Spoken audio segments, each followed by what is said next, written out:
ബദറിൽ പോയ സ്വഹാബി പിന്നെയും ചിന്തിക്കുകയാണ്, എനിക്ക് ഇനിയും മുന്നോട്ട് വരണം.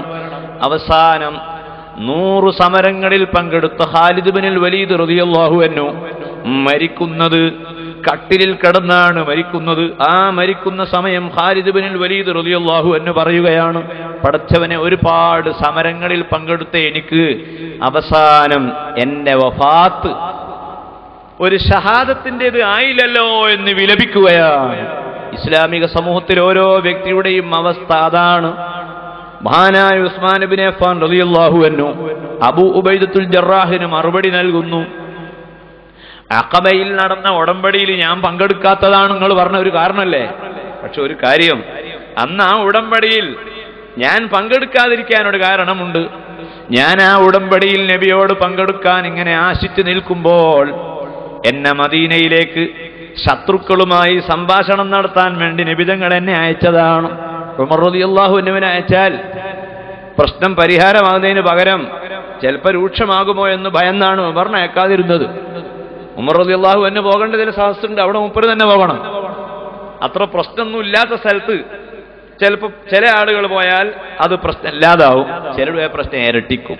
അതുകൊണ്ട് ഉമറിനെ അയച്ചില്ല, സാധുവായ എന്നെയാണ് അയച്ചത്. ഞാൻ ആ ദൗത്യത്തിലായതുകൊണ്ടാണ് അഖബ ഉടമ്പടി ഞാൻ പങ്കെടുക്കാതിരുന്നത്. രണ്ടാമത്തത് ബദറാണ്. ആ ബദർ സമരം നടക്കുമ്പോൾ ഞാനും ബദറിൽ പങ്കെടുക്കാൻ വേണ്ടി റസൂലുള്ളാഹിന്റെ കൂടെ ഉണ്ടായിരുന്നു. പക്ഷേ എന്റെ ഭാര്യയ്ക്ക് രോഗം കലശലായപ്പോൾ ആ ഭാര്യയുടെ പരിചരണത്തിന് വേണ്ടി എന്നെ നബി തങ്ങൾ മദീനയിൽ നിർത്തി. എന്നോട് പറഞ്ഞു, നീ വരണ്ട. ഞാൻ എൻ്റെ ഭാര്യ റുഖിയ റളിയല്ലാഹു അൻഹയുടെ രോഗത്തിന് പരിചരണവുമായി മദീനയിൽ തങ്ങി. മാത്രമല്ല, ആ രോഗത്തിൽ എൻ്റെ ഭാര്യ മരിച്ചു. ഇതൊന്നും നിങ്ങളറിയോ കഥ? ഭാര്യ മരിച്ചുപോയി. ഞാൻ ആ ഭാര്യയെ അതിൻ്റെ ജനാസ സംസ്കരണത്തിന്റെ പരിപാടിയെല്ലാം കഴിഞ്ഞാണ് ബദറിൽ വരുന്നത്. അപ്പോഴേക്ക് ബദറിന്റെ പരിപാടികളെല്ലാം അവസാനിച്ചിട്ടുണ്ടായിരുന്നു. മാത്രമല്ല, ഈ 2 സന്ദർഭങ്ങളിലും നബി സല്ലല്ലാഹു അലൈഹി വസല്ലമ എനിക്ക് മാർക്ക് നൽകിയിട്ടുണ്ട്, എന്നെ പരിഗണിച്ചിട്ടുണ്ട്. പിന്നെ ഉഹുദാണ്. ഉഹുദ് സമരത്തിൽ ഞാൻ ഓടി എന്ന് പറയുന്നു. അഭ്യൂഹങ്ങൾ പരത്തി, വലിയ അഭ്യൂഹങ്ങളല്ലേ അവിടെ നടന്നത്. നബി സല്ലല്ലാഹു അലൈഹി വസല്ലമയുടെ മുൻപല്ല് പൊട്ടുകയും ആ നബി തങ്ങൾ വഫാത്തായി എന്ന് കിംവദന്തി പരത്തുകയും ചെയ്ത ഘട്ടത്തിൽ കുറെ ആളുകൾ ഓടി. ഇന്നമസ്തസല്ലഹുമുശ് ശൈത്താൻ, പിശാചിന്റെ ആ അടവുകൾ അവൻ പ്രയോഗിച്ചപ്പോ കുറെ ആളുകൾ ഓടിയിട്ടുണ്ട്. ആ കൂട്ടത്തിൽ പലരും ഓടി, പലരും വെപ്രാളപ്പെട്ടു. മനഃപൂർവ്വമുള്ള ഒഴിഞ്ഞുമാറ്റമല്ല, മനഃപൂർവ്വം ഞാൻ പിന്തിരിഞ്ഞിട്ടില്ല.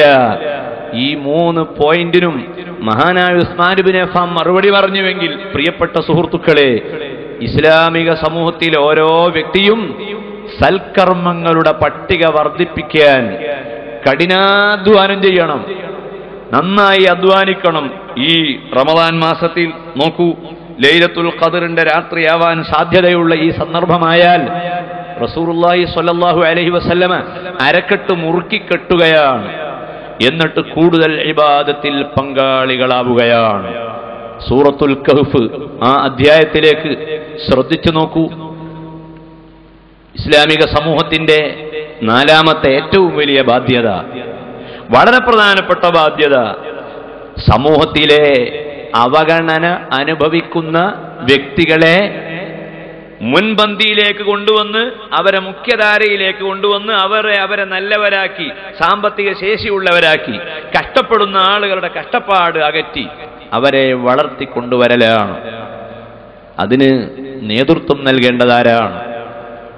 സമുദായത്തിൽ എല്ലാവരും അതിനുവേണ്ടി മുന്നോട്ട് വരണം. പാവപ്പെട്ടവരെ മുന്നോട്ട് കൊണ്ടുവരാനുള്ള ശ്രമങ്ങൾ, അതാണ് സൂറത്തുൽ കഹ്ഫിൽ വളരെ പ്രധാനമായി മഹാനായ മൂസാ നബി അലൈഹി സ്വലാത്തു വസ്സലാമും ഖദർ അലൈഹിസ്സലാമിനും മൂസാ നബി അലൈഹിസ്സലാം കാണുന്നു, കണ്ട് ഉപദേശങ്ങൾ സ്വീകരിക്കുന്നു. ആ യാത്രാവേളയിൽ പ്രധാനപ്പെട്ട 3 സംഭവങ്ങൾ, ഞാനത് ഒരു ചരിത്രമായി ഇവിടെ വിശദമായി പറയുകയല്ല.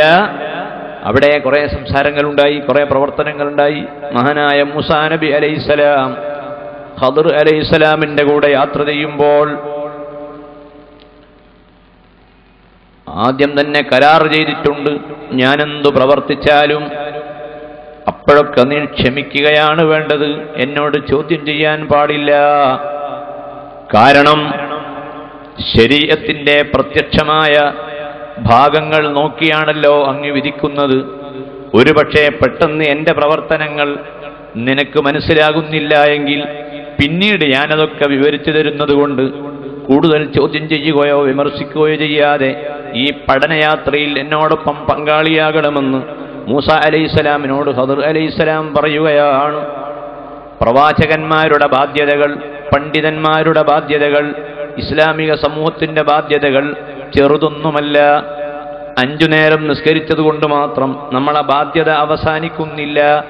ഒരു പാവപ്പെട്ട സഹോദരൻ നമ്മളെ വീട്ടിൽ വന്നാൽ, ഒരു കഷ്ടപ്പാടുള്ളവനെ നമ്മൾ കണ്ടാൽ, അഫ്ദലുൽ ഇബാദാത്തിൽ ബദനിയത്തി കുല്ലിഹ, ശരീരം കൊണ്ട് ചെയ്യുന്ന ആരാധനകളിൽ ഏറ്റവും നല്ലത് നിസ്കാരമാണെന്ന് പറഞ്ഞ് വേഗം അകത്തേക്ക് പോയി നിസ്കരിച്ചാൽ നമ്മൾ രക്ഷപ്പെടാൻ പോകുന്നില്ല.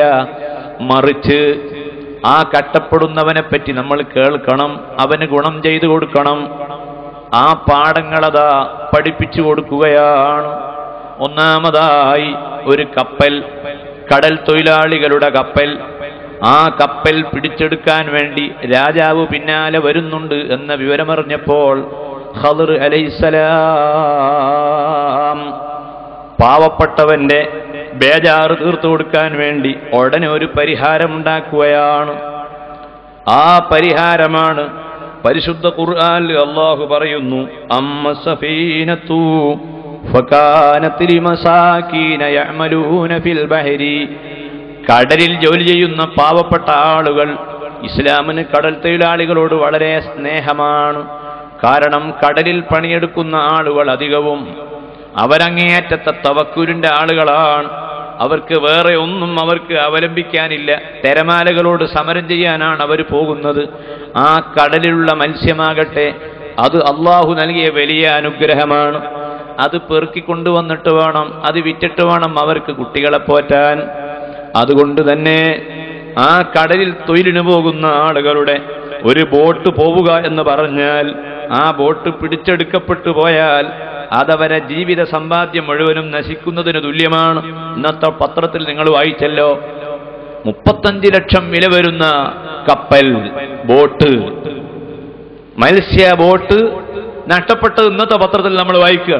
35 ലക്ഷം. അവരെ ജീവിതം ആകെ അതാകെ ഏതെങ്കിലും പാറക്ക് ഇടിക്കുകയോ നഷ്ടപ്പെടുകയോ ചെയ്താൽ ആ കുടുംബം തകർന്നു. അതുകൊണ്ട് തന്നെ കപ്പൽ പിന്നിൽ വരുന്ന ശത്രു പിടിച്ചെടുക്കുമെന്ന് കണ്ടപ്പോൾ ഖദർ അലൈഹിസ്സലാം ഒന്നും നോക്കാതെ ആ കപ്പലിന്റെ ഒരു പലക പൊളിച്ചു മാറ്റുകയാണ്. മൂസാ നബി അലൈഹിസ്സലാമിന് പിന്നീട് ആ കാര്യം ബോധ്യപ്പെടുകയും ചെയ്തിട്ടുള്ളതാണ്.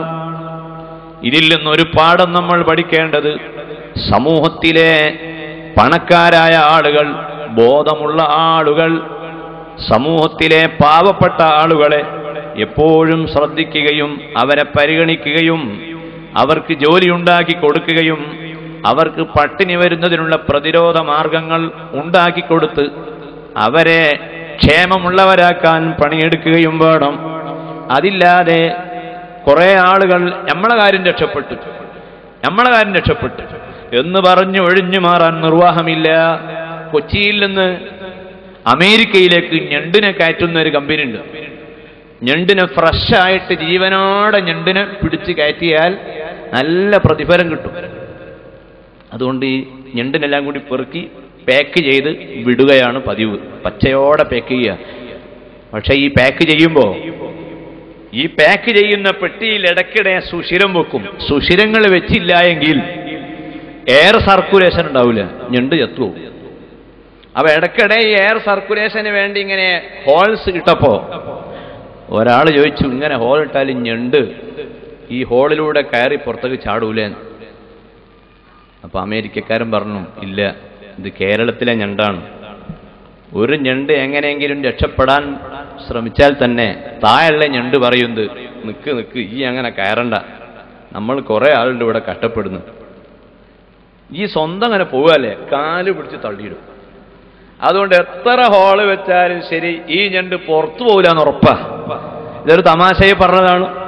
കേരളക്കാരനും മലയാളിയുമൊക്കെ രക്ഷപ്പെട്ടാൽ മറ്റാരെയും രക്ഷപ്പെടുത്താത്ത, അല്ലെ എല്ലാവരും കഷ്ടപ്പെടണമെന്ന് വിചാരിക്കുന്ന ഒരവസ്ഥയിലുള്ളവരാണെന്ന് അവരുടെ ചിത്രീകരണമാണ്. ശരിയോ തെറ്റോ എന്തായാലും ശരി, അതിൻ്റെ ചെറിയൊരു ഭാഗം ദ്രാവിഡ ആര്യ സംസ്കാരങ്ങളുടെ ഭൂമിയായിരുന്ന ഈ പ്രദേശത്തൊക്കെ താമസിക്കുന്ന നമ്മളിൽ അത്തരം ചില ചിന്തകളുടെ അള്ളിപ്പിടിച്ച ഭാഗങ്ങൾ അവശേഷിക്കുന്നുണ്ട് എന്ന കാര്യം ഉറപ്പാണ്. നമ്മൾ പഠിച്ചു, നമുക്ക് പലരും സഹായിച്ചിട്ടല്ലേ നമുക്ക് ഈ ജോലി കിട്ടിയത്. നമുക്ക് ഗൾഫിലേക്ക് ചാൻസ് കിട്ടിയത് എങ്ങനെ? ഒരാൾ സഹായിച്ചിട്ട് കിട്ടിയതാണ്. അയാളുടെ സഹായമില്ലായിരുന്നെങ്കിൽ നമുക്കവിടെ എത്താൻ കഴിയുമായിരുന്നില്ല. എങ്കിൽ നമ്മൾ ആലോചിക്കണം, ഞാനും ഒരു സഹോദരനെ ഞാൻ രക്ഷപ്പെടുത്തട്ടെ എന്ന ചിന്ത മുതലാളിയുടെ മനസ്സിൽ വരണം. ഒരു പണ്ഡിതനായത് അവൻ കിതാബോധി പഠിക്കാൻ ഒരു പള്ളി ദർസിൽ പോയി പഠിച്ചതുകൊണ്ടാണ്. എങ്കിൽ ആ പണ്ഡിതൻ മനസ്സിലാക്കണം, ഇതുപോലെ ഞാനും കുറെ മുത്തഅല്ലിമീങ്ങൾക്ക് പഠിക്കാനുള്ള സൗകര്യം ചെയ്താൽ മാത്രമേ അവർ പണ്ഡിതന്മാരായി മാറുകയുള്ളൂ. കച്ചവടക്കാര് മനസ്സിലാക്കണം, എനിക്കൊരു ചാൻസ് ഇന്ന ആളാണ്, ആ ചാൻസ് കിട്ടിയില്ലെങ്കിൽ എനിക്കിവിടെ കച്ചവടം തുറക്കാൻ കഴിയുമായിരുന്നില്ല. അതുകൊണ്ട് ഒരു ഞാൻ മറ്റുള്ള ഒരാൾക്ക് സൗകര്യം ചെയ്തു കൊടുക്കട്ടെ എന്നൊരു ചിന്ത അവന്റെ മനസ്സിൽ വേണം. ബഹുമാനപ്പെട്ട ഖദർ അലൈഹിസ്സലാത്തു വസ്സലാം ആ പാവപ്പെട്ട മിസ്കീൻ അതാ സഹായിക്കുകയാണ്. രണ്ടാമത് വളരെ അടിയന്തരമായുള്ള മറ്റൊരു വിഷയമേതാണ്, മഹാനായ ഖദർ അലൈഹിസ്സലാമും മൂസാ നബി അലൈഹിസ്സലാമും യാത്ര പോകുന്ന സന്ദർഭം ഒരു യുവാവ്, കൊള്ളക്കാരനായ ഒരു യുവാവ് അയാൾ കൊള്ളക്കാരനാണ്. അയാളെ മാതാപിതാക്കളാകട്ടെ നല്ലവരാണ്, നല്ല ഉമ്മയുടെയും ബാപ്പയുടെയും മക്കൾ. കള്ളന്മാരായി ജീവിക്കുന്ന നിരവധി അനുഭവങ്ങൾ നമ്മുടെ നാടുകളിലുണ്ട്, പ്രദേശങ്ങളിലുണ്ട്, പരിസരങ്ങളിലുണ്ട്. ബാപ്പ നല്ലയാളാണ്, ഉമ്മയും നല്ല ആളാ, മകനോ അവൻ കള്ളനാണ്, കള്ളുകുടിയനാണ്. അത്തരം മക്കളെപ്പറ്റി മാതാപിതാക്കൾ നന്നായി ശ്രദ്ധിക്കണം. വളരെയധികം ചിന്ത വരെ മനസ്സിൽ വേണം. ഒരു പക്ഷേ ആ മകൻ കാരണമായി ആ മാതാവും പിതാവും തമ്മാടിയാകാൻ സാധ്യതയുണ്ട്, കുഫ്രിയത്തിലേക്ക് എത്താൻ സാധ്യതയുണ്ട്. അള്ളാഹു നമ്മളെ കാത്ത് രക്ഷിക്കട്ടെ. ഖദർ അലൈഹിസ്സലാത്തു വസ്സലാം ഈ മനുഷ്യന്റെ മുഖത്തങ്ങ് നോക്കിയപ്പോൾ ഖദറിന് ബോധ്യപ്പെട്ടു, മുഖത്ത് നോക്കിയാൽ തന്നെ ഇത്തഖൂ ഫിറാസത്തൽ മുഅ്മിനി ഫഇന്നഹു യൻദുറു ബിനൂരി റബ്ബിഹി.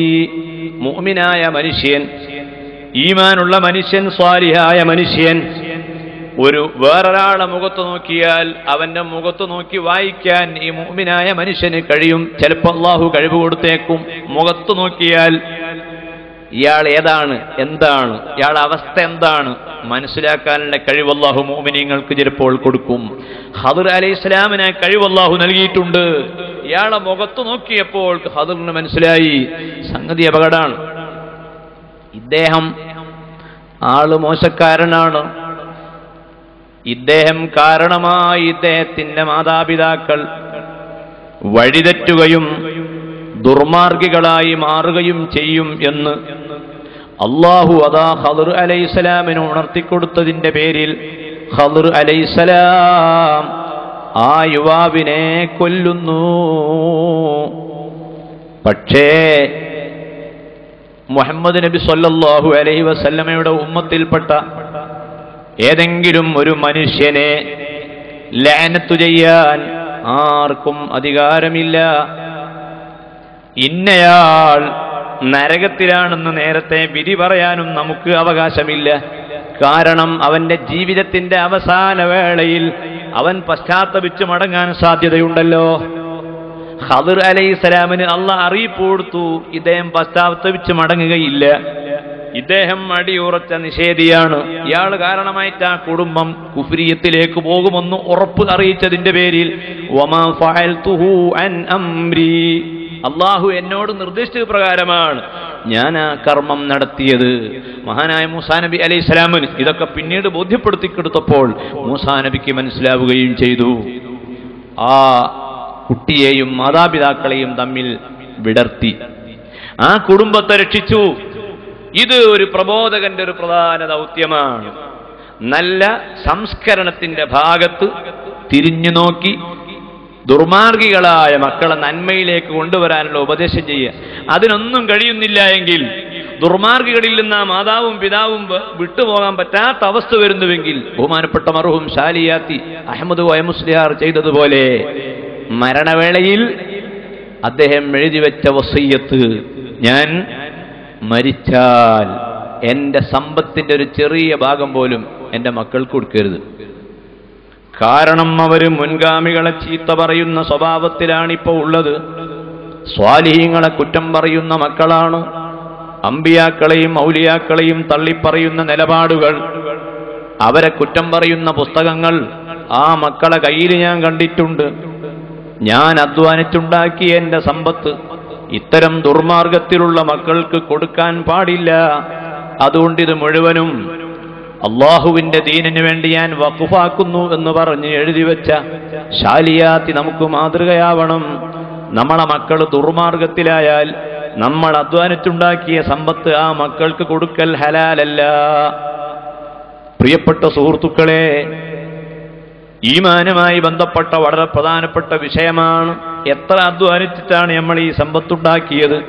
അത് മുഴുവനും തമ്മാടികളായ മക്കൾ അവരിങ്ങനെ ഉപയോഗപ്പെടുത്തിയാൽ അവർക്ക് കൊടുത്തതിന്റെ കുറ്റം കൂടി നമ്മൾ അനുഭവിക്കേണ്ടി വരും. മൂന്നാമത് ഖദർ അലൈഹിസ്സലാമും മൂസാ നബി അലൈഹിസ്സലാമും കൂടെയുള്ള ആ യാത്രയിൽ ഒരു സ്ഥലത്തെത്തിയപ്പോൾ അവിടെ ഒരു മതിൽ വീണ് കിടക്കുന്നു. സമൂഹത്തിലെ ഒരംഗമെന്ന നിലയിൽ മുഴുവൻ ആളുകളുടെയും ബാധ്യതയാണ്. എവിടെയാണോ മുസ്ലിമീങ്ങൾക്ക് വിഷമം സംഭവിച്ചത് അവിടെ ഓടിയെത്തി വേണ്ടുന്ന പരിചരണങ്ങൾ ചെയ്യാൻ സമുദായത്തിന് ബാധ്യതയുണ്ട്. നബി സല്ലല്ലാഹു അലൈഹി വസല്ലമക്ക് ഒരു കുതിരയുണ്ടായിരുന്നു. ആ കുതിര കാറ്റിന്റെ വേഗതയാണ്. മദീനയിൽ എവിടെ എന്തു പ്രശ്നമുണ്ടായാലും ആ കുതിരപ്പുറത്ത് കയറി റസൂലുള്ള യാത്ര ചെയ്യും. എന്നിട്ട് ആ വിഷമിക്കുന്ന സ്ഥലത്തെത്തിയിട്ട് അവരെ സങ്കടപ്പാടുകൾ അവിടുന്ന് പരിഹരിച്ചു കൊടുക്കാറുണ്ടായിരുന്നു. സഹീഹുൽ ബുഖാരിയിൽ കാണാം, പ്രശ്നമുള്ള സ്ഥലത്തേക്ക് റസൂലുള്ള അതാ തന്റെ വാഹനപ്പുറത്ത് ഓടുകയാണ്. വജത്തുഹു ബഹ്റാ. നബിയുടെ ആ കുതിരയുടെ സ്പീഡ് എത്രയാണെന്നറിയോ? കാറ്റിന്റെ സ്പീഡാണ്. വിഷമമുള്ള സ്ഥലത്ത് കൊടുങ്കാറ്റ്, അതുപോലെ പ്രകൃതിപരമായ ദുരന്തങ്ങൾ, ഇതൊക്കെ ഉണ്ടായാൽ അവിടെ ഓടിയെത്തി അവരെ ആശ്വസിപ്പിക്കുന്ന ആളായിരുന്നു സയ്യിദുനാ റസൂലുള്ളാഹി സ്വല്ലല്ലാഹു അലൈഹി വസല്ലം. ഇതേ മാതൃക അമ്പിയാക്കൾ മുഴുവനും ഒരൊറ്റ മാതൃക ലോകത്ത് പഠിപ്പിച്ചവരാണ്. സമുദായത്തിലെ പണക്കാരും ആരോഗ്യമുള്ളവരും ഇതൊക്കെ ഗൗരവമായി ആലോചിക്കണം.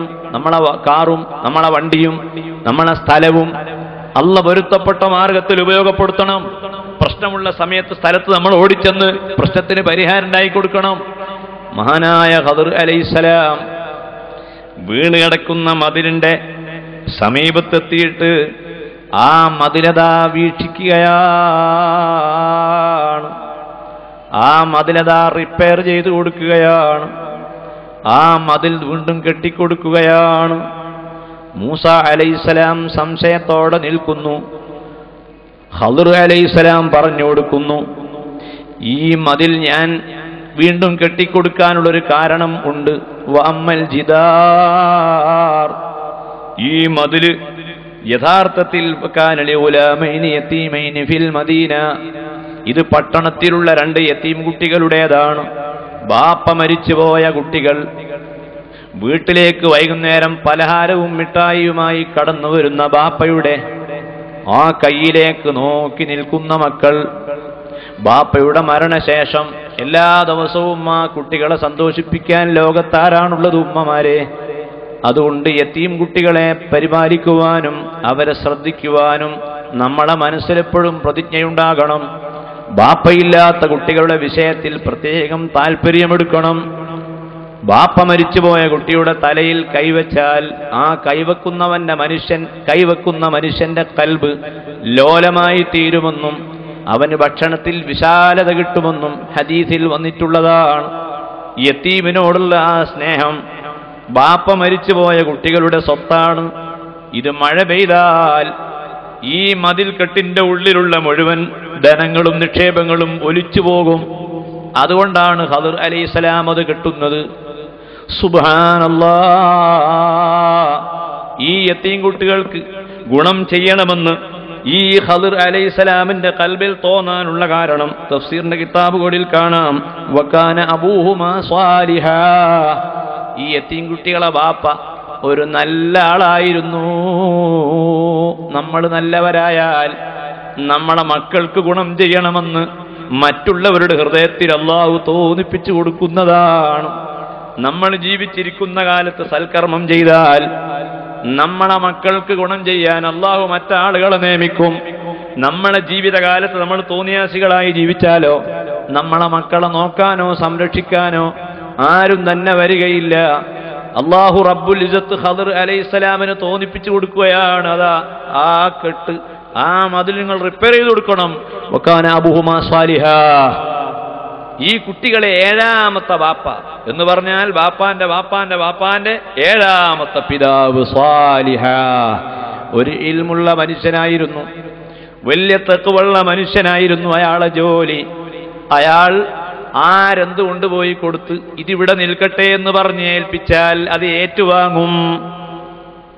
വദിയത്തായി സാധനങ്ങൾ ഏൽപ്പിക്കുന്ന ആളാണ്, വാങ്ങുന്ന ആളാണ്, അത് ഏറ്റുവാങ്ങി സൂക്ഷിക്കും, എന്നിട്ട് കൃത്യമായി തിരിച്ചു കൊടുക്കുന്ന ആളാണ്. അങ്ങനെ അമീനായി വിശ്വസ്തനായി ജീവിച്ച ഒരു മനുഷ്യന് അല്ലാഹു ചെയ്ത നിഅമത്ത്, പ്രിയപ്പെട്ട സുഹൃത്തുക്കളെ, ഈ മൂന്ന് സംഭവങ്ങൾ അങ്ങ് കഴിഞ്ഞപ്പോൾ മൂസാ നബി അലൈഹിസ്സലാമും ഖദർ അലൈഹിസ്സലാമും അവിടെ പിരിയുന്നു. ഹാദാ ഫിറാഖു ബൈനി വ ബൈനിക സഉനബ്ബിഉക ബിതഅ്വീലി മാ ലം തസ്തത്തി അലൈഹി സബ്റാ. യാത്ര പിരിയാണ്. യാത്ര പിരിയുമ്പോഴും കുരുത്തക്കേട് കൊടുക്കാതെ നല്ല സന്തോഷത്തിൽ ഹാദാ ഫിറാഖു ബൈനി വ ബൈനിക, നമ്മളമ്മ പിരിയുകയാണ്, മോനെ ഇനി ഞാൻ എൻ്റെ വഴിക്ക് പോകട്ടെ എന്ന് പറഞ്ഞ് പിരിഞ്ഞു പോകുന്ന സമയം ഖദർ അലൈഹിസ്സലാമും മൂസാ നബി അലൈഹിസ്സലാമും തമ്മിൽ കുറെ നേരം ഇങ്ങനെ കരയുകയാണ്. ഖദർ അലൈഹിസ്സലാം മൂസ നബിയോട് പറയുന്നു, മൂസാ, ഈ യാത്ര നമ്മൾ ഇനിയും കൂടെ യാത്ര ചെയ്തിരുന്നുവെങ്കിൽ 1000 അത്ഭുതങ്ങൾ നിനക്ക് ഞാൻ കാണിച്ചു തരുമായിരുന്നു. പക്ഷേ ഇത് മതി. ഈ മൂന്ന് സംഭവങ്ങളിലൂടെ മൂസ അലൈഹിസ്സലാത്തു വസ്സലാമിന്റെ മാനസികമായ എല്ലാ പ്രയാസങ്ങളും ആത്മീയതയുടെ ചൈതന്യം കൊണ്ട് ഖദർ അലൈഹിസ്സലാം മാറ്റിക്കൊടുക്കുകയാണ്. പ്രിയപ്പെട്ട സുഹൃത്തുക്കളെ, സമൂഹത്തിലെ ഒരംഗമെന്ന നിലയിൽ പാവപ്പെട്ടവരോടുള്ള സ്നേഹം നമ്മളെ മനസ്സിൽ വേണം. മറ്റൊന്ന് വളരെ പ്രധാനപ്പെട്ട ഒരു കാര്യം കൂടി ഇതേ അധ്യായത്തിൽ അല്ലാഹു പറയുന്നു. ഞാൻ ഓരോന്നും പദാനുപദം ഇവിടെ വിവരിക്കുന്നില്ല. കുറച്ചങ്ങോട്ട് പോയാൽ റഷ്യയുടെ ഭാഗത്ത്, അവിടെ ഈജിപ്ത് മുതൽ സിന്ധു വരെയുള്ള പ്രദേശങ്ങൾ അടക്കി ഭരിച്ച വലിയ ഒരു ചക്രവർത്തിയുടെ കഥ ഈ സൂറത്തുൽ കഹ്ഫിൽ അല്ലാഹു പരാമർശിക്കുന്നുണ്ട്. ദുൽഖർനൈനി എന്നാണ് അദ്ദേഹത്തിന്റെ പേർ. വയസ്അലൂനക അൻ ദുൽഖർനൈനി ഖുൽ സഅത്ലു അലൈക്കും മിന്നു ദിക്റാ. അല്ലാഹു ചോദിക്കുന്നു, മുഹമ്മദ് നബിയെ, നിങ്ങളോട് ആളുകൾ ചോദിക്കും ദുൽഖർനൈനിയെ സംബന്ധിച്ച്. ചോദിച്ചാൽ നിങ്ങൾ പറഞ്ഞേക്കണം, ദുൽഖർനൈനി ആരാണെന്ന് നിങ്ങൾ അവർക്ക് പറഞ്ഞു കൊടുക്കണം. മുസ്ലിമായ ഒരു രാജാവായിരുന്നു. തഫ്സീറിന്റെ ചില കിതാബുകളിൽ കാണാം, അദ്ദേഹം അലക്സാണ്ടർ ചക്രവർത്തി, അദ്ദേഹമാണ് BC 549 കാലഘട്ടത്തിൽ ഭരണം നടത്തിയ രാജാവാണ്. വിശ്വസ്തനായ രാജാവാണ്, മുസ്ലിമാണ്, ത്യാഗിയാണ്, ധൈര്യമുള്ള ആളാണ്, ഭരണകർത്താവായിരുന്നു. അദ്ദേഹം 539 ബാബിലോണിയ കീഴടക്കി. സിന്ധു മുതൽ ഈജിപ്ത്, ലിബിയ വരെയുള്ള പ്രദേശം മൊത്തം അടക്കി ഭരിച്ച വലിയൊരു രാജാവ്. ആ രാജാവിനെ സംബന്ധിച്ച് നിങ്ങളോട് ചോദിച്ചാൽ നിങ്ങൾ പറഞ്ഞു കൊടുക്കണം. എന്നിട്ട് ദുൽഖർനൈനി അലൈഹിസ്സലാമിന്റെ ത്യാഗപൂർണമായ പ്രവർത്തനങ്ങൾ പരിശുദ്ധ ഖുർആനിൽ അല്ലാഹ് ഇങ്ങനെ വിവരിക്കുന്നു. ഒരു ഭരണം ഒരു വ്യക്തിക്ക് ലഭിച്ചാൽ, ഭരണസ്വാധീനം ലഭിച്ചാൽ, ആ ഭരണസ്വാധീനം ലഭിച്ച വ്യക്തിക്കും സാമൂഹ്യമായ ഒരുപാട് ബാധ്യതകൾ നിർവഹിക്കാനുണ്ട്. അയാളുടെ സമീപത്ത് വന്ന് ആരെങ്കിലും വന്ന് സങ്കടം പറയുമ്പോൾ അതൊന്നും എന്നോട് പറയണ്ട, അത് നിങ്ങൾ വേറെ ചെയ്തോ, എന്ന് പറഞ്ഞു ഒഴിഞ്ഞു മാറുന്നതിന് പകരം ഇന്ന യഅജൂജ വമഅജൂജ മുഫ്സിദൂന ഫിൽ അർളി, യഅജൂജും മഅജൂജും ഖിയാമത്ത് നാളിന്റെ അടയാളമായി ലോകത്ത് വരാനിരിക്കുകയാണ്. എന്തെല്ലാമോ വിഷയങ്ങൾ ഖിയാമത്തിന്റെ ഭാഗമായി വരാൻ പോകുന്നു. ദജ്ജാല് വരാനുണ്ട്. ഈസാ നബി അലൈഹിസ്സലാത്തു വസ്സലാം ഇവിടെ വന്ന് ഭരണം നടത്തും. ഇങ്ങനെ ഖിയാമത്തിന്റെ അടയാളങ്ങൾ എണ്ണിയ കൂട്ടത്തിൽ യഅജൂജ് മഅജൂജ് വരുമെന്ന് റസൂലുള്ളാഹി പഠിപ്പിച്ചതാണ്. ആ യഅജൂജ് മഅജൂജ് ഞങ്ങളുടെ ഈ രാജ്യം തകർക്കാൻ വേണ്ടി വരുമെന്ന് ഞങ്ങൾ ഭയപ്പെടുന്നു. അതുകൊണ്ട് ഇവിടെ ഞങ്ങൾക്ക് കാസ്പിയൻ കടലിന്റെയും കരിങ്കടലിന്റെയും ഇടയിൽ വലിയൊരു ഭിത്തി നിങ്ങൾ പണിതു തരുമോ? ആ ഭിത്തി പണിതു തന്നാൽ നിങ്ങൾക്ക് ഞങ്ങൾ ടാക്സ് തരാം, നിങ്ങൾക്കതിനുള്ള നികുതിപ്പണം ഞങ്ങൾ തരാം. ഉടനെ തന്നെ ബഹുമാനപ്പെട്ട ദുൽഖർനൈൻ അലൈഹിസ്സലാം അവരോട് പറയുന്ന മറുപടി, ഭരണാധികാരികൾ, ഭരണം നടത്തുന്ന ആളുകൾ, സ്വാധീനമുള്ള ആളുകൾ, കഴിവുള്ള ആളുകൾ അവരുടെ കഴിവ് പൂർണ്ണമായും സമുദായത്തിന് സമർപ്പിച്ചാൽ എത്ര സുഖമാണ് പ്രിയപ്പെട്ട സുഹൃത്തുക്കളെ. ഖാല മാ മക്കന്നി ഫീഹി റബ്ബി ഖൈറുൻ ഫഅഈനൂനി ബിഖുവ്വ. നിങ്ങൾ ടാക്സ് ഒന്നും തരണ്ട, ഒരു നികുതിയും തരണ്ട. ഫഅഈനൂനി ബിഖുവ്വത്തിൻ, നിങ്ങൾ ശക്തി കൊണ്ട് എന്നെ സഹായിച്ചാൽ മതി, നിങ്ങളെ ഊർജം എനിക്ക് നൽകിയാൽ മതി, ശ്രമദാനമായി നിങ്ങൾ എൻ്റെ കൂടെ നിന്നാൽ മതി. നിങ്ങൾ എനിക്ക് സഹായിക്കുകയാണെങ്കിൽ ഈ കാസ്പിയൻ കടലിന്റെയും കരിങ്കടലിന്റെയും ഇടയിൽ നല്ലൊരു ഭിത്തി ഞാൻ പണിതു തരാം. ആ ഭിത്തി അദ്ദേഹം പണിയുകയാണ്. ആത്തൂനി സുബറൽ ഹദീദ്, നല്ല ഇരുമ്പിന്റെ കഷണങ്ങൾ കൊണ്ടുവരിക. ആ ഇരുമ്പും ചെമ്പും തീയും കൂട്ടിച്ചേർത്തി നല്ലൊരു ഭിത്തി ഞാനിവിടെ പണിയാം. നിങ്ങളതിനായി ഇരുമ്പും കമ്പിയെല്ലാം കൊണ്ടുവന്നാൽ മതി, ബാക്കി ഞാൻ ആയിക്കോളാം. ടെക്നോളജി എനിക്കറിയാം. ഇസ്ലാമിക സമൂഹത്തിലെ ഒരു പണ്ഡിതൻ, ഒരു നേതാവ്, അയാൾ ബിൽഡിംഗ് ഉണ്ടാക്കുകയാണ്, അയാൾ സ്ഥാപനം പണിയുകയാണ്, അതിന് ജനങ്ങൾ സഹായിച്ചു കൊടുക്കുകയാണ്. സമൂഹത്തിന്റെ പൊതുവായ ഒരു താല്പര്യം പ്രതിരോധ പ്രവർത്തനം നടത്താൻ വേണ്ടി പണ്ഡിതന്മാരുടെ നേതൃത്വത്തിലുള്ള മുന്നേറ്റം നടക്കുകയാണ്. സൂറത്തുൽ കഹ്ഫ് നമുക്ക് പരിചയപ്പെടുത്തി തരികയാണ്. ഇത് മുഴുവനും പണ്ഡിതന്മാരുടെ നേതൃത്വത്തിൽ, ഉസ്താദുമാരുടെ നേതൃത്വത്തിൽ ബിൽഡിങ്ങിന്റെ പണി നടക്കുകയാണ്. അതിന്റെ എഞ്ചിനീയറിംഗും ടെക്നോളജിയും എല്ലാം നൽകുന്നത് ആരാ? ഉസ്താദുമാർ. സഹായിക്കാനോ കുറെ പണിക്കാർ. സഹായിക്കുന്ന ആളുകൾ മുഅ്മിനീങ്ങൾ. പ്രിയപ്പെട്ട സുഹൃത്തുക്കളെ, ഉസ്താദുമാരുടെ നേതൃത്വത്തിൽ ആ പ്രവർത്തനം അവിടെ നടന്നു. എന്നിട്ട് ഫമസ്തഉ അൻ യൽഹറൂഹു വമസ്തതഉ ലഹു നഖ്ബാ, ആ കെട്ടിന്റെ അടുത്ത് വരാനോ ആ കെട്ട് പൊളിക്കാനോ യഅജൂജ് മഅജൂജിന് കഴിഞ്ഞില്ല. ഖാല, ദുൽഖർനൈനി പറയുന്നു, ഹാദാ റഹ്മത്തും മിർ റബ്ബി ഫഇദാ ജാഅ വഅദു റബ്ബി ജഅലഹു ദക്കാ വകാന വഅദു റബ്ബി ഹഖാ. ആകാശത്ത് കാണുന്ന സൂര്യൻ അത് താഴോട്ട് ഉതിർന്നു വീഴുന്നൊരു ദിവസം ഇവിടെ വരാൻ പോകുന്നു. ചന്ദ്രൻ താഴേക്ക് പൊട്ടിത്തെറിക്കുന്ന ദിവസം വരാൻ പോകുന്നു. വെള്ളത്തിന്, കടലിന് തീപിടിക്കുന്ന ഒരവസ്ഥ വരാൻ പോകുന്നു. പ്രസവിക്കാനായ പെണ്ണ് ഭയവിഹ്വലതുകൊണ്ട് പ്രസവിക്കുന്ന സമയം വരാൻ പോകുന്നു. അന്ന് ജനങ്ങൾ മുഴുവനും വളരെ ബേജാറിൽ നിൽക്കുന്ന ഖിയാമത്തിന്റെ ഏറ്റവും ഭീതിദായകമായ രംഗം.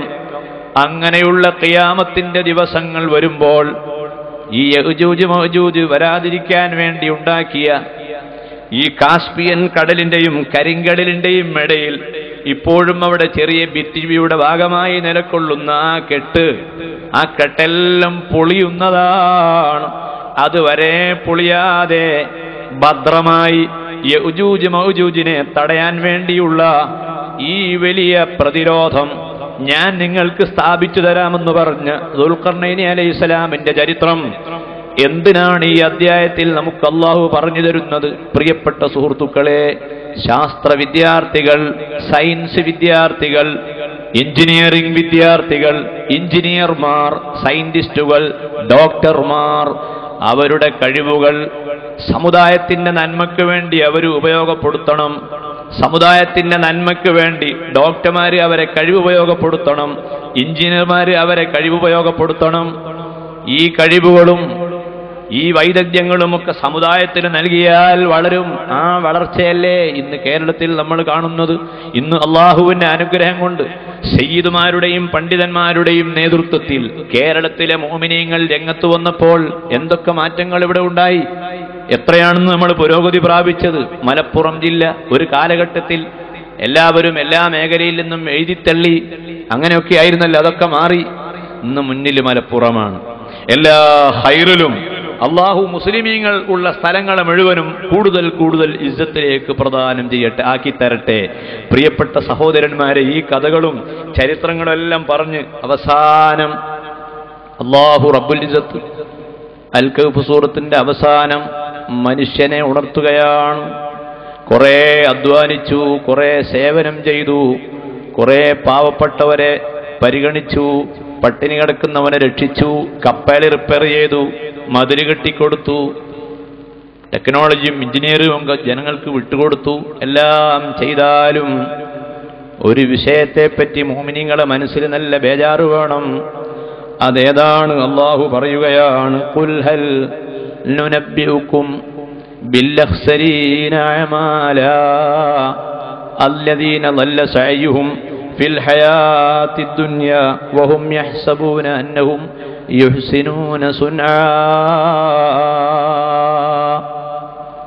മാലിക് ഇബ്നു ദീനാർ ചിന്തിച്ച് കരഞ്ഞുപോയ രംഗം. മുഅ്മിനീങ്ങളെ, സുഹൃത്തുക്കളെ, മാലിക് ഇബ്നു ദീനാർ ഈ കേരളത്തിൽ വന്ന സ്വഹാബിയാണ്, വലിയ പണ്ഡിതനാണ്. അദ്ദേഹം ഇങ്ങനെ ഒരു വഴിയിലൂടെ നടന്നു പോകുമ്പോൾ ഒരു സ്ഥലത്തെത്തിയപ്പോൾ കുട്ടികളിങ്ങനെ കളിച്ചുകൊണ്ടിരിക്കുന്ന രംഗം കാണുകയാണ്. കുട്ടികളെ കണ്ട സമയം മാലിക് ഇബ്നു ദീനാർ അതിൽപ്പെട്ട ഒരു കുട്ടിയോട് സലാം പറയണമോ വേണ്ടയോ എന്ന് ആലോചിച്ച് ഒരു അല്പസമയം ഇങ്ങനെ ശാന്തനായി നിന്നു. സലാം പറയണോ വേണ്ടേ? കുട്ടികൾക്ക് സലാം പറയാൻ സുന്നത്തുണ്ട്. കുട്ടികൾക്ക് സലാം പറഞ്ഞാൽ അവർ മടക്കുവോ? നമ്മൾ ഈ പരിപാടി പിരിഞ്ഞു പോകുമ്പോൾ കൊണ്ടോട്ടി അങ്ങാടിയിൽ ഒന്ന് രണ്ട് ചെറിയ കുട്ടികൾ ഒരു മൂലയിൽ നിൽക്കുന്നു, നമ്മൾ അവർക്ക് സലാം പറയോ? പറഞ്ഞാൽ തന്നെ നമുക്കൊരു സംശയം, മടക്കുവോ അല്ലേ എന്നൊരു സംശയം ഉണ്ടാവും. ചില കുട്ടികൾ അങ്ങനെ മടക്കൂല. അതുകൊണ്ട് പറയാൻ നമുക്ക് മടിയാണ്. മടക്കാത്ത സലാം പറയാൻ മടിയാണല്ലോ. ഇതുപോലെ മാലിക് ഇബ്നു ദീനാർ ആ കുട്ടിക്ക് സലാം പറയാൻ മുതിർന്നില്ല. കുറേ മൗനമായി നിന്നു. പിന്നെ അങ്ങ് സലാം പറഞ്ഞു. കുട്ടി സലാം മടക്കുകയാണ്. എങ്ങനെയാണ് സലാം മടക്കുന്നത്? വഅലൈക്കുമുസ്സലാം യാ മാലിക് ഇബ്നു ദീനാർ. സലാം പറയുന്നത് അങ്ങനെയാണ്. പരിചയമില്ലാത്ത ഈ കുട്ടി ഈ മാലിക് ഇബ്നു ദീനാറിന്റെ പേര് പറഞ്ഞുകൊണ്ടാണ് സലാം മടക്കിയത്. ആ സമയത്ത് മാലിക് ഇബ്നു ദീനാർ അത്ഭുതപ്പെടുകയാണ്. എന്റെ പേരെങ്ങനെ ഈ കുട്ടിക്ക് മനസ്സിലായി? ഒരു പരിചയമില്ലാത്ത ഈ നാട്ടിൽ ഞാൻ ഈ കുട്ടിക്ക് സലാം പറയണോ വേണ്ടേ എന്ന് ശങ്കിച്ച് അവസാനം പറഞ്ഞപ്പോ കുട്ടിയുടെ മറുപടി, എന്റെ പേര് ചേർത്തിയിട്ടാണല്ലോ സലാം മടക്കിയത്. ഉടനെ തന്നെ മാലിക് ഇബ്നു ദീനാർ ആ കുട്ടിയോട് ചോദിക്കുന്നു, കൈഫ അറഫ്ത ഇസ്മി, മോനെ എന്റെ പേര് നിനക്കെങ്ങനെ മനസ്സിലായി? നമ്മൾ പരിചയമില്ലാത്തവരാണല്ലോ, നീ ഒരു ബാലനാണ്, എങ്ങനെ എന്റെ പേര് അറിഞ്ഞു? കുട്ടി അതിന് മറുപടി പറയുന്നു, പ്രിയപ്പെട്ട ഗുരോ, നിങ്ങൾ മറന്നതാണ്, ഞാൻ നിങ്ങളെ മറന്നിട്ടില്ല. നമ്മൾ രണ്ടും ഒരു സ്ഥലത്ത് ഒന്നിച്ചുണ്ടായിരുന്നു. അതെവിടെയാണെന്നറിയാമോ? ആലമുൽ അർവാഹ് എന്ന് പറയുന്ന ആത്മാക്കളുടെ ലോകം. ആ ലോകത്ത് തമ്മിൽ കണ്ടവർ ഈ ദുനിയാവിൽ കാണാതിരിക്കുകയില്ല. അവിടെ തമ്മിൽ പിണങ്ങിയവർ, അവിടെ യോജിക്കാത്തവർ ഇവിടെ യോജിക്കുകയില്ല. ഈ പ്രസംഗത്തിന്റെ മജ്‌ലിസിൽ ഒരുമിച്ച് കൂടിയ നാം ആലമുൽ അർവാഹിൽ വെച്ച് സന്ധിച്ചു. ആ സന്ധിച്ചവർ സലാം പറയുന്നു, അവർ തൊടുന്നു, അവർ ബന്ധപ്പെടുന്നു, അവർ ലോഹ്യം പറയുന്നു. കാണാത്തവരോ ഉണ്ടാവുകയില്ല. അവിടെ നിന്ന് നമ്മൾ കണ്ടതാണ്, നിങ്ങൾ മറന്നുപോയതാണ്. എങ്കിൽ മാലിക് ഇബ്നു ദീനാർ ആ കുട്ടിയോട് ചോദിക്കുന്നു, മോനെ, നിന്നോട് ഞാനൊരു ചോദ്യം ചോദിക്കട്ടെ? മൽ ഫർഖു ബൈനൻ നഫ്സി വൽ അഖ്ലി, നഫ്സും അഖ്ലും തമ്മിലുള്ള വ്യത്യാസം എന്താണ്? എനിക്കൊന്ന് പറഞ്ഞു തരുമോ? ഏതായാലും ഒരു കാര്യപ്പെട്ട ആളാണ് നീ എന്ന് തോന്നുന്നു. നിന്റെ എന്തൊക്കെയോ അറിവ് നിന്റെ കയ്യിലുണ്ട്. കുട്ടി പറയുന്നു, കണ്ട മാത്രയിൽ സലാം പറയണോ വേണ്ടേ എന്ന് സംശയം തോന്നിയത് നഫ്സിന്റെ പണിയാണ്. പിന്നെ കുറെ കഴിഞ്ഞപ്പോൾ സലാം പറയണമെന്ന് നിങ്ങൾക്ക് തോന്നിയല്ലോ, അത് അഖിലിന്റെ പണിയാണ്. നിങ്ങൾക്ക് നഫ്സും ഉണ്ട്, അഖിലും ഉണ്ട്. ആ നഫ്സ് ചിലപ്പോഴൊക്കെ ചില ഹൈറായ കാര്യങ്ങൾ ചെയ്യണമോ ചെയ്യണ്ടയോ എന്നിങ്ങനെ സംശയം ജനിപ്പിക്കും. ആ സമയത്ത് മനുഷ്യന്റെ അഖില് വനഫ്സിം വമാ സവ്വാഹാ ഫഅൽഹമഹാ ഫുജൂറഹാ വതഖ്വാഹാ,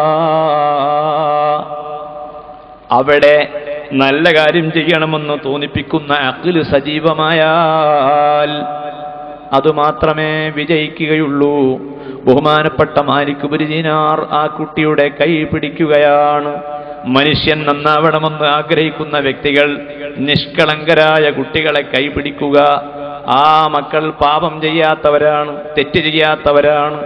അവരിലൂടെ അല്ലാഹു തആല നമുക്ക് നമ്മുടെ ഹാജത്തുകൾ പൂർത്തിയാക്കി തരും. അതുകൊണ്ടാണല്ലോ നബി സല്ലല്ലാഹു അലൈഹി വസല്ലമ കുട്ടികളെ ഇഷ്ടപ്പെടാറുണ്ടായിരുന്നു, കുട്ടികളെ സ്നേഹിക്കാറുണ്ടായിരുന്നു. പ്രിയപ്പെട്ട സുഹൃത്തുക്കളെ, ഭൗതിക ലോകത്തിന്റെ ഈ അധ്വാനങ്ങളും ഈ പരിശ്രമങ്ങളുമെല്ലാം നടത്തി ഒരു പുനരാലോചന, ഒരവലോകനം, ഒരു തിരിഞ്ഞുനോട്ടം, ഞാൻ ചെയ്ത സൽക്കർമ്മങ്ങളെല്ലാം അല്ലാഹു എൻ്റെ പക്കൽ നിന്ന് സ്വീകരിച്ചിട്ടുണ്ടോ? അല്ല, ഇതെല്ലാം പ്രകടനപരതയായി ഉപരിപ്ലവമായി അല്ലാഹു എന്നിൽ നിന്ന് സ്വീകരിക്കാതെ അവൻ തള്ളിക്കളയുമോ എന്നൊരു വേദനയും ഒരു ബേജാറും മുഅ്മിനായ മനുഷ്യന്റെ മനസ്സിലുണ്ടാക്കാൻ വേണ്ടി ഖിയാമത്ത് നാൾ സംഭവിക്കുമെന്ന് പ്രഖ്യാപിക്കപ്പെട്ട വെള്ളിയാഴ്ചകളിൽ സൂറത്തുൽ കഹ്ഫിലെ ഈ വരികൾ നമ്മുടെ മുൻപിൽ സജീവമാകുകയാണ്.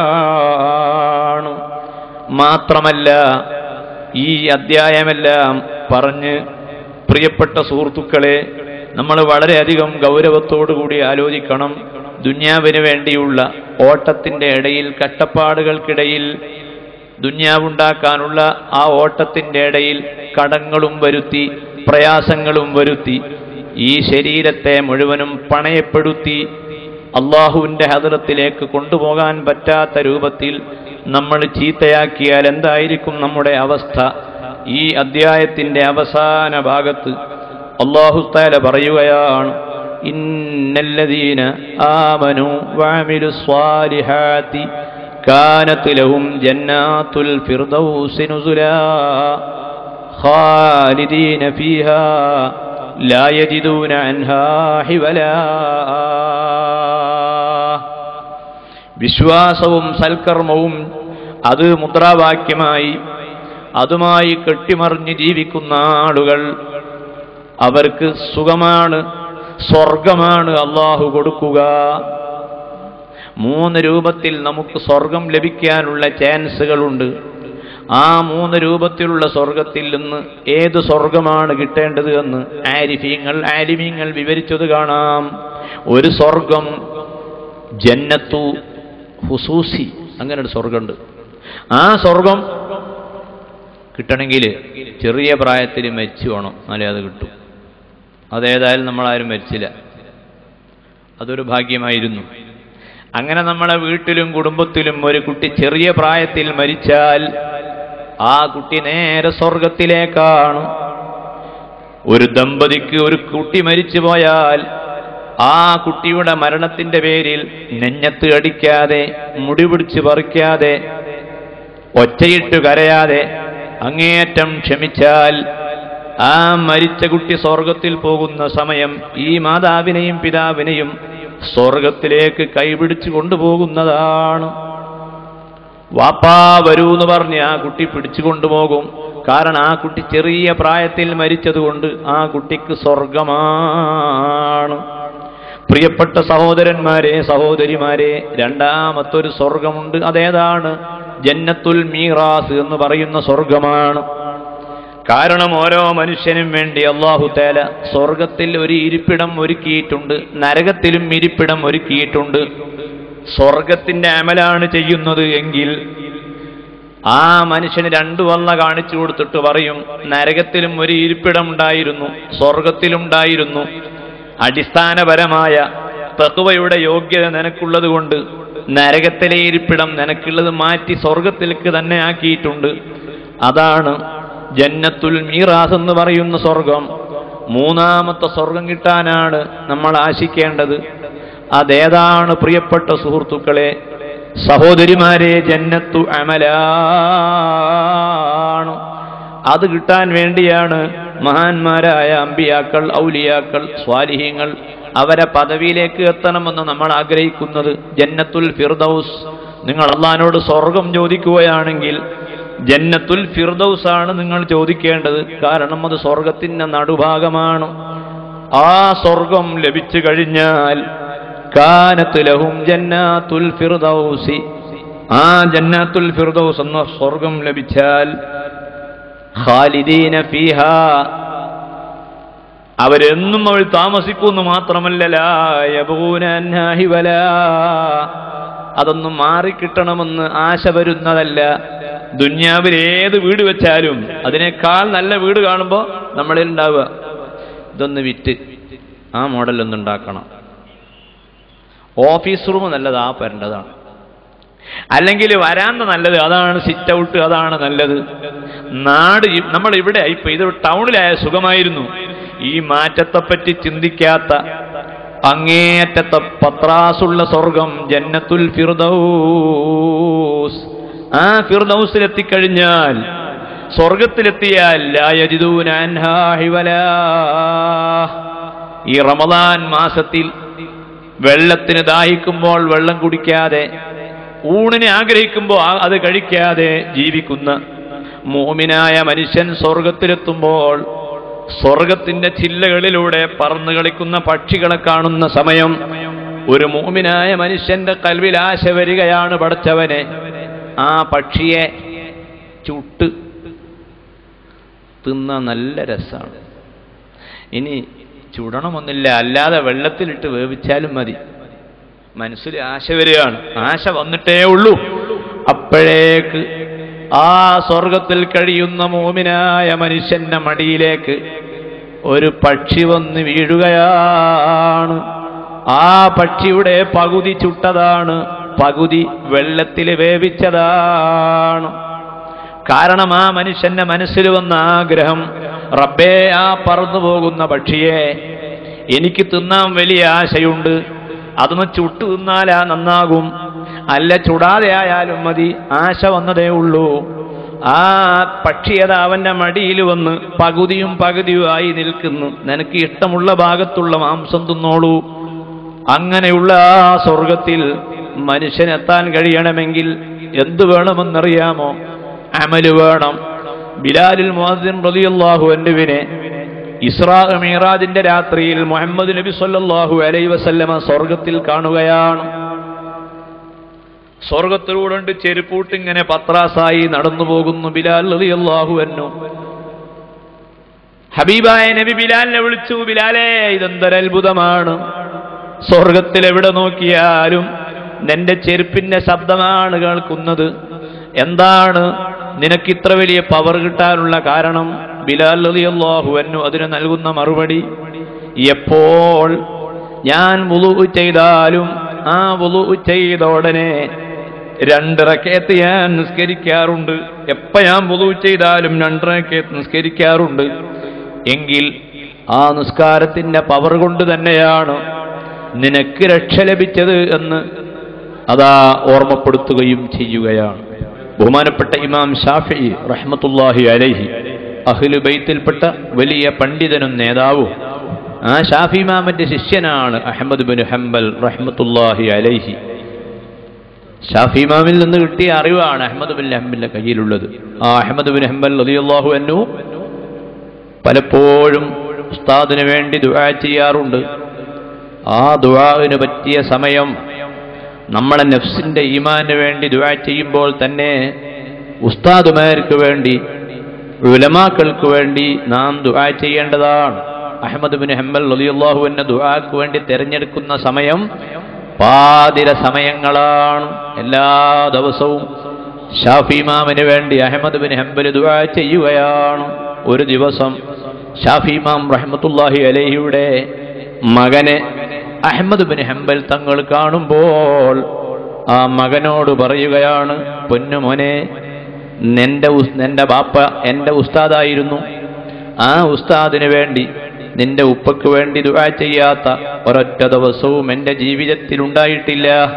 അപ്പോൾ ഉലമാക്കൾക്ക് വേണ്ടിയുള്ള ദുആ, ഉസ്താദുമാർക്ക് വേണ്ടിയുള്ള ദുആ, അത് ശർഅ് നിർദ്ദേശിച്ചിട്ടുള്ള കാര്യമാണ്. പ്രിയപ്പെട്ട സുഹൃത്തുക്കളെ, നമ്മുടെ മഹാന്മാരായ ഉലമാക്കളുടെ തണലാണ്, സാദാത്തുക്കളുടെ തണലാണ് നമുക്കെപ്പോഴും അഭയമുള്ളത്. റഹ്മാനായ റബ്ബ് അവരെയും നമ്മയും ദുനിയാവിലും ആഖിറത്തിലും സന്തോഷത്തിലും ഇസ്സത്തിലും ആക്കി തരട്ടെ. പരിശുദ്ധ ഖുർആനിലെ സൂറത്തുൽ കഹ്ഫിന്റെ അവസാന ഭാഗം, പരിശുദ്ധ ഖുർആനും ആ ഖുർആനുമായി ചുറ്റിപ്പറ്റിയ കുറെ അറിവുകളും ഈ വഅലിന്റെ മജ്ലിസിൽ കേൾക്കുകയും അറിയുകയും ആമീൻ പറയുകയൊക്കെ ചെയ്യുമ്പോൾ നമ്മളെ മനസ്സിലിങ്ങനെ തോന്നിപ്പോകും, കുറെ പഠിച്ചു എന്ന്. ആർക്കും അങ്ങനെ തോന്നിപ്പോകരുത്. നേരത്തെ ഞാൻ ഓതിവെച്ച ഭാഗം, ലാ യബൂന അൻഹാ ഹിവല, ലാ യബൂന അൻഹാ ഹിവല, ഒരിക്കലും മറ്റൊന്ന് ആശിക്കേണ്ട അവസ്ഥ വരാത്ത രൂപത്തിലുള്ള സ്വർഗം അല്ലാഹു നമുക്ക് തരും എന്ന് പറഞ്ഞതിനു ശേഷം ഈ സ്വർഗം കിട്ടാനുള്ള അമലുകളിൽ പ്രധാനപ്പെട്ട അമലുകൾ, ആ അമലിന്റെ നിബന്ധന എന്താണ്? ജന്നത്തുൽ ഫിർദൗസ് ഒരു മനുഷ്യന് ലഭിച്ചു കഴിഞ്ഞാൽ, ആ ജന്നത്തുൽ ഫിർദൗസിൽ എത്തിയാൽ മനുഷ്യന് പിന്നെ ഇനി ആശ വല്ലതുണ്ടോ? അല്ലാഹുവിന്റെ ഹബീബ് പറയുന്നു, ഒരൊറ്റ ആശ മാത്രം ഇനി ബാക്കിയുണ്ട്. അതേതാണെന്നറിയാമോ? എത്രയോ കാലം ഏതൊരു അല്ലാഹുവിന്റെ പൊരുത്തം കിട്ടാൻ വേണ്ടിയാണോ മനുഷ്യൻ ഇബാദത്തെടുത്തത്, ആ റബ്ബിന്റെ മുകറമായ ദാത്ത് ഒന്ന് കൺകുളിർക്കെ കാണണം. ഈ ഒരാശ സ്വർഗത്തിൽ വെച്ച് മനുഷ്യന്റെ കൽബിൽ വരുമ്പോൾ, സ്വർഗത്തിന്റെ ഏറ്റവും പ്രധാനപ്പെട്ട സ്ഥലമാണല്ലോ ജന്നത്തുൽ ഫിർദൗസ്. ആ ജന്നത്തുൽ ഫിർദൗസിൽ ഇങ്ങനെ വിശ്രമിക്കുമ്പോ അവന്റെ ഹൃദയത്തിൽ ഒരാശ വരികയാണ്, നിന്റെ മുകറമായ ആ ദാത്ത് അതൊന്ന് എനിക്ക് കാണണമല്ലോ.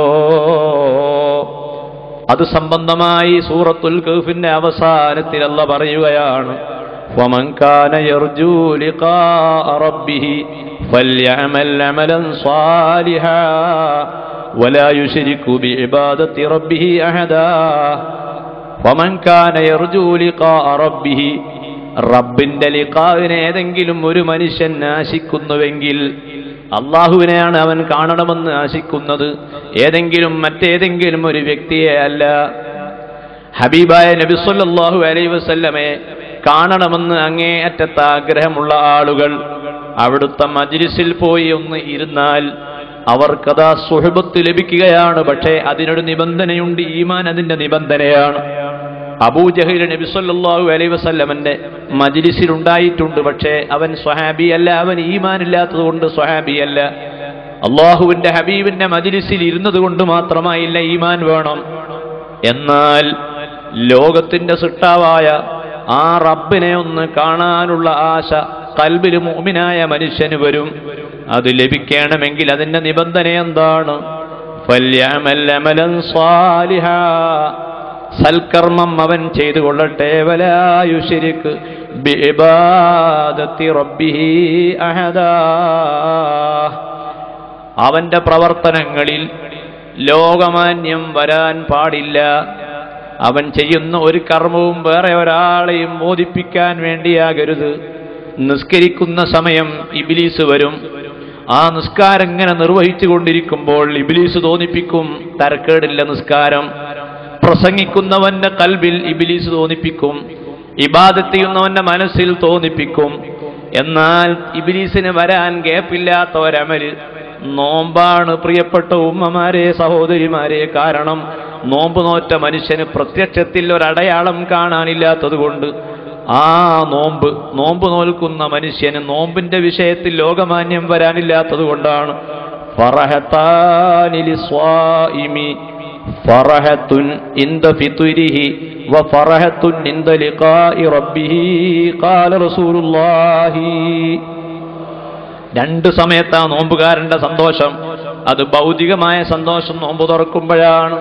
ആഹാരം, വിഭവസമൃദ്ധമായ ആഹാരം ഇങ്ങനെ കഴിക്കുമ്പോൾ മനസ്സിലുണ്ടാകുന്ന ആനന്ദം അത് വല്ലാത്ത ആനന്ദമാണ്.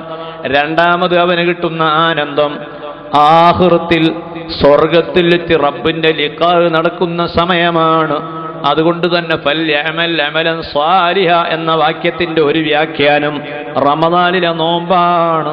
ആ നോമ്പ് നോൽക്കുന്ന മനുഷ്യന് റബ്ബിന്റെ ലിഖാ ലഭിക്കുന്നതാണ്. അല്ലാഹു നമുക്കതിന് തൗഫീഖ് നൽകട്ടെ. 70, 80, 90 വയസ്സുള്ള എത്രയോ സഹോദരന്മാർ സഹോദരിമാർ തീരെ അവർക്ക് ആഫിയത്തില്ല. മക്കൾ പറയും നോൽക്കണ്ട, പക്ഷേ അവര് പിന്നെയും പറയും ഞങ്ങളെന്തായാലും നോൽക്കും. അങ്ങനെ നോൽക്കുന്ന ഒരുപാട് ആളുകൾ നോറ്റവരുണ്ട്. അള്ളാഹു നമ്മുടെ ഇബാദത്ത് സ്വീകരിക്കുമാറാകട്ടെ. വലാ യുശ്രിക് ഫീ ഇബാദത്തി റബ്ബി അഹദാ. അള്ളാഹുവിനെ ചെയ്യുന്ന ഇബാദത്തിൽ മനുഷ്യന്റെ മനസ്സിൽ വേറൊരാൾ കാണട്ടെ എന്ന യാതൊരു ചിന്തയും കലരാതെ വന്നു കഴിഞ്ഞാൽ ചെറിയതും വലിയതുമെല്ലാം റബ്ബ് അതാ സ്വീകരിക്കുന്നതാണ്. പ്രിയപ്പെട്ട സുഹൃത്തുക്കളെ, ചിന്തിക്കണം. നമുക്കൊക്കെ വരാൻ പോകുന്ന മരണത്തെ പറ്റിയുള്ള ചിന്തയും ഈ സമയത്ത് നമ്മൾ ഉറപ്പിച്ചു വേണം ഇവിടുന്ന് പോകാൻ. അടുത്ത കൊല്ലം ഇതേ റമദാനിൽ നമ്മൾ ആരൊക്കെ ഹയാത്തിലുണ്ടാകുമെന്ന് നമുക്കറിയില്ല. ഏതു സാഹചര്യത്തിലാണ് നമ്മളെ മരണം വരിക എന്ന് നമുക്കറിയില്ല. ശരീരത്തിന്റെ ഭാഗം മുഴുവനും പഴുത്തൊലിച്ച് ചീഞ്ഞ് നാറി എങ്ങനെയോ വളരെ അദാബായി മരിക്കുന്ന ആളുകളുണ്ട്. മനുഷ്യന് വെറുക്കുന്ന രൂപത്തിലുള്ള രോഗങ്ങളിൽ നിന്ന് അള്ളാഹു നമ്മളെ കാത്ത് രക്ഷിക്കട്ടെ. അത്തരം ഘട്ടങ്ങൾ വരുമ്പോൾ അവിടെയും നമ്മൾ വലിയ പരീക്ഷണങ്ങൾക്ക് വിധേയമാകേണ്ടി വരും. ചരിത്രത്തിൽ നിങ്ങൾ എടുത്തു നോക്കൂ. അബുൽ ആലി റളിയല്ലാഹു അൻഹു മിസ്റിലാണ്. അബുൽ ആലി റളിയല്ലാഹു അൻഹു അവിടെ ജീവിക്കുമ്പോൾ അബുൽ ആലി റളിയല്ലാഹു അൻഹുവിനോട് ആരോ പറഞ്ഞു, മദീനത്ത് പോയാൽ മദീനത്ത് നല്ല നിസ്കാരം കിട്ടും. റസൂലുള്ളാഹിന്റെ കാലത്ത് ഏതായാലും മദീനത്ത് പോകാൻ കഴിഞ്ഞില്ല. അബുൽ ആലിയ സ്വഹാബിയല്ല, പിന്നെയോ താബിഇയാണ്. മദീനത്ത് പോയാൽ നല്ല നിസ്കാരത്തിൽ പങ്കെടുക്കാം. ഉമർ ഇബ്നുൽ ഖത്താബ് റളിയല്ലാഹു അൻഹുവാണ് നിസ്കാരത്തിന് ഇമാമത്ത് നിൽക്കുന്നത്. ആ ഉമർ ഇബ്നുൽ ഖത്താബിന്റെ പിന്നിൽ നിസ്കരിച്ചാലും വലിയ കൂലി തന്നെയാണല്ലോ. കാരണം അല്ലാഹുവിന്റെ ഹബീബിന്റെ ഏറ്റവും പ്രിയപ്പെട്ട ശിഷ്യനാണ്. വാഫഖ്തു റബ്ബി ഫീ സലാസ്. അല്ലാഹുവിന്റെ തീരുമാനം ഉമർ റളിയല്ലാഹു അൻഹു പറഞ്ഞതുപോലെ നിരവധി തീരുമാനങ്ങൾ അല്ലാഹു പ്രഖ്യാപിച്ചിട്ടുണ്ടല്ലോ. ആ ഉമർ ഇബ്നുൽ ഖത്താബിന്റെ പിന്നിൽ നിസ്കരിക്കാൻ വേണ്ടിയത് അബുൽ ആലിയ വരികയാണ്. നിസ്കരിച്ചിട്ട് മതിയാവുന്നില്ല. സ്വാലിഹീങ്ങൾ ദുആയിൽ പങ്കെടുത്തിട്ട് മതിയാവാത്തതുപോലെ, മഹാന്മാരുടെ പിന്നിൽ നിന്ന് ആമീൻ പറഞ്ഞിട്ട് പൂതി മാറാത്തതുപോലെ കുറേ നിസ്കരിച്ച് അങ്ങനെ അബുൽ ആലി റളിയല്ലാഹു അൻഹു ധാരാളം ഹസനത്തുകൾ നേടി. പക്ഷേ ആ മനുഷ്യനെയും അള്ളാഹു പരീക്ഷിച്ചു. എത്ര വലിയ ഇബാദത്തുള്ളവനെയും റബ്ബ് പരീക്ഷിക്കുന്നതാണ്. ഇരുമ്പില്ലേ, ആ ഇരുമ്പ് തീയിൽ വെച്ചിങ്ങനെ കാച്ചുന്ന സമയം, തീയിൽ വെച്ചിങ്ങനെ തീയിൽ ഇരുമ്പ് വെക്കുമ്പോൾ ആ ഇരുമ്പ് ചിലപ്പം വിചാരിക്കുന്നുണ്ടാകാം എന്നെ എന്തിനാണ് തീയിലിടുന്നത് എന്ന്. പക്ഷേ ആ ഇരുമ്പിനെ തീയിലിടുന്നത് കാച്ചി ഉരുക്കി വീണ്ടും നല്ല മൂർച്ചയുള്ള ഉപയോഗമുള്ള ആയുധമാക്കാനാണല്ലോ. അതുപോലെ നമ്മൾ അല്ലാഹ് തെരഞ്ഞെടുക്കാൻ തീരുമാനിച്ചാൽ പരീക്ഷണങ്ങൾ വരും. അബുൽ ആലി റളിയല്ലാഹു അൻഹുവിന്റെ ശരീരത്തിൽ മുഴുവനും ഒരു ജാതി ചെരങ്ങ്, ഒരു ജാതി നീരുള്ള പഴുത്ത വ്രണങ്ങൾ വരാൻ തുടങ്ങി. സുബ്ഹാനല്ലാഹ്, ശരീരത്തിന്റെ ചില ഭാഗമെല്ലാം മുറിച്ചു മാറ്റുകയാണ്. മുറിച്ചു മാറ്റുമ്പോൾ ശരീരം വേദനിക്കുമല്ലോ. ഡോക്ടർ വന്നു. ഡോക്ടർ പറയുന്നു, അബുൽ ആലിയ, ആ ശരീരത്തിന്റെ വേദന മുറിക്കുമ്പം വേദന അറിയാതിരിക്കാൻ ലേശം കള്ള്, ലഹരി വസ്തു നിങ്ങൾക്ക് ഞങ്ങൾ തരട്ടെ. അബുൽ ആലി റളിയല്ലാഹു അൻഹു അതിന് മറുപടി പറയുന്നത്, ഒരിക്കലും അത് എനിക്ക് വേണ്ട. ലഹരി പദാർത്ഥം അള്ളാഹുവിന്റെ ഹബീബായ നബി സല്ലല്ലാഹു അലൈഹി വസല്ലം വിരോധിച്ചതാണ്. കുട്ടികളെ കഞ്ചാവും മയക്കുമരുന്നും അങ്ങാടിയിൽ മുഴുവനും വ്യാപകമാണ്. മുസ്ലിം കുട്ടികളെ വഴിതെറ്റിക്കാൻ വേണ്ടി വളരെ കുറഞ്ഞ വിലക്കും അല്ലാതെയും കൊണ്ടോട്ടി പോലെയുള്ള എല്ലാ ഏരിയകളിലും കഞ്ചാവിന്റെ വിപണനം നടന്നുകൊണ്ടിരിക്കുമ്പോൾ നമ്മൾ ചിന്തിക്കണം, ശരീരത്തിന്റെ പഴുത്ത ഭാഗം മുറിച്ചു മാറ്റാൻ ഈ കഞ്ചാവ് ലഹരി ലേശൊന്ന് കുടിച്ചുകൂടെ എന്ന് ചോദിക്കുമ്പോൾ ബഹുമാനപ്പെട്ട അബുൽ ആലി റളിയല്ലാഹു അൻഹു പറയുന്നു, എൻ്റെ എല്ലാ ദുഃഖങ്ങളും മാറാൻ പറ്റിയ മറ്റൊരു മരുന്ന് എൻ്റെ കയ്യിലുണ്ട്. അതേതാണ്?